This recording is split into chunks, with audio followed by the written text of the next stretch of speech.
అందరికీ నమస్కారం. జర్నలిస్ట్ మిత్రులకు ఈరోజు వినుకొండలో పీజీఆర్ఎస్ ప్రజా దర్బారు కలెక్టర్ గారి ఆధ్వర్యంలో జిల్లా యంత్రాంగం అంతా వచ్చి ఇక్కడ జరగటం చాలా సంతోషం. 200 మంది పైగా వివిధ సమస్యల మీద ఇక్కడ కలవడం జరిగింది. ఎక్కువగా కొంచెం రెవెన్యూ సమస్యలు అవన్నీ కూడా కలెక్టర్ గారు వాటన్నిటిని కూడా పరిష్కరించమని జేసీ గారికి ఆర్డీఓ గారికి సమస్యలు వెంటనే త్వరితగతిన పరిష్కరించమని చెప్పడం జరిగింది. అగ్రహార భూములు, మఠానికి సంబంధించిన అగ్రహార భూములు ఉన్నాయి, బ్రాహ్మణ అగ్రహార భూములు ఉన్నాయి, అలాగే వనపాడు అగ్రహారం ఉంది. ఈ సమస్యలన్నీ కూడా సర్వే పూర్తి చేయించి రైతులకు పట్టాలు ఇమ్మని చెప్పేసి కలెక్టర్ గారిని కోరటం జరిగింది. అంటే జేసీ గారు ఆర్డీఓ గారికి అప్పచెప్పి షెడ్యూల్ చేసి మార్చి కల్లా పూర్తి చేస్తామని కలెక్టర్ గారు స్పష్టమైనటువంటి హామీ ఇవ్వడం రైతులందరూ సంతోషించదగ్గ విషయం.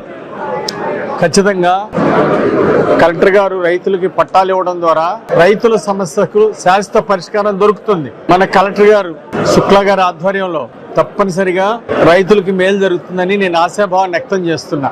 కృతికా శుక్లా గారు ఈరోజు ప్రజా సమస్యల పరిష్కారంలో చక్కగా చొరవ చూపి అన్ని డిపార్ట్మెంట్ అధికారులతో చక్కగా మాట్లాడి ప్రజా సమస్యల పరిష్కారానికి చాలా చక్కగా బాధ్యత తీసుకున్నారు, చక్కగా చేశారు. కలెక్టర్ గారికి నేను ప్రత్యేక ధన్యవాదాలు తెలియజేస్తున్నా. అలాగే అన్ని డిపార్ట్మెంట్లు జిల్లా అధికారులు అందరూ కూడా ఇక్కడ రావడం, ప్రజలకి సర్వీస్ చేయడం మాకు ఎంతో ఆనందాన్ని ఇచ్చింది, సంతృప్తిని ఇచ్చింది. ఈరోజు కృతికా శుక్లా గారు కలెక్టర్ గా వచ్చిన తర్వాత ప్రతిసారి జిల్లా హెడ్ క్వార్టర్ లోనే కాకుండా కొన్ని మండేస్ అంటే నియోజకవర్గాలలో కూడా జరపడం, గతంలో చిలకలూరుపేటలో జరిపారు, అట్లాగే ఇంకో కాన్స్టిట్యున్సీలో కూడా జరిపారు, ఇప్పుడు వినుకొండలో జరుపుతున్నారు.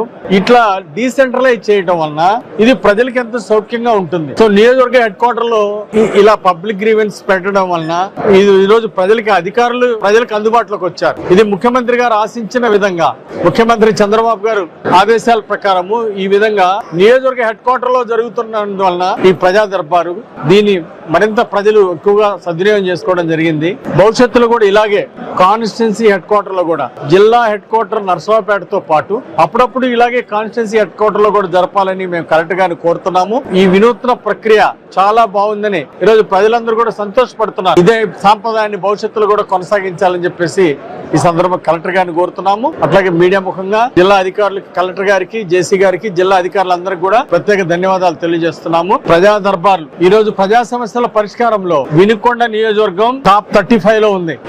స్టేట్ లో టాప్ 35 లో ఉంది, జిల్లాలో నంబర్ 1 లో ఉంది. ఇంకా అధికారులందరూ సహకరించి ప్రజా సమస్యలు ఇంకా త్వరితగతిన పరిష్కరించి ప్రజలతో సత్సంబంధాలు మెయింటైన్ చేసి ఇంకా భవిష్యత్తులో టాప్ 10 లోకి వినుకొండ నియోజకవర్గాన్ని తీసుకెళ్తారని, అధికారులందరూ కూడా దీనికి సపోర్ట్ చేస్తారని, ప్రజా సమస్యలు పరిష్కరించడంలో ముందుండాలని వినుకొండ నియోజకవర్గంలో పనిచేస్తున్నటువంటి ప్రభుత్వ అధికారులందరినీ కోరుకుంటూ వినుకొండ నియోజకవర్గాన్ని టాప్ 10 లో ఉంచాలని ఆకాంక్షిస్తూ ఈ కార్యక్రమంలో పాల్గొన్న అందరికీ ధన్యవాదాలు తెలియజేస్తాను.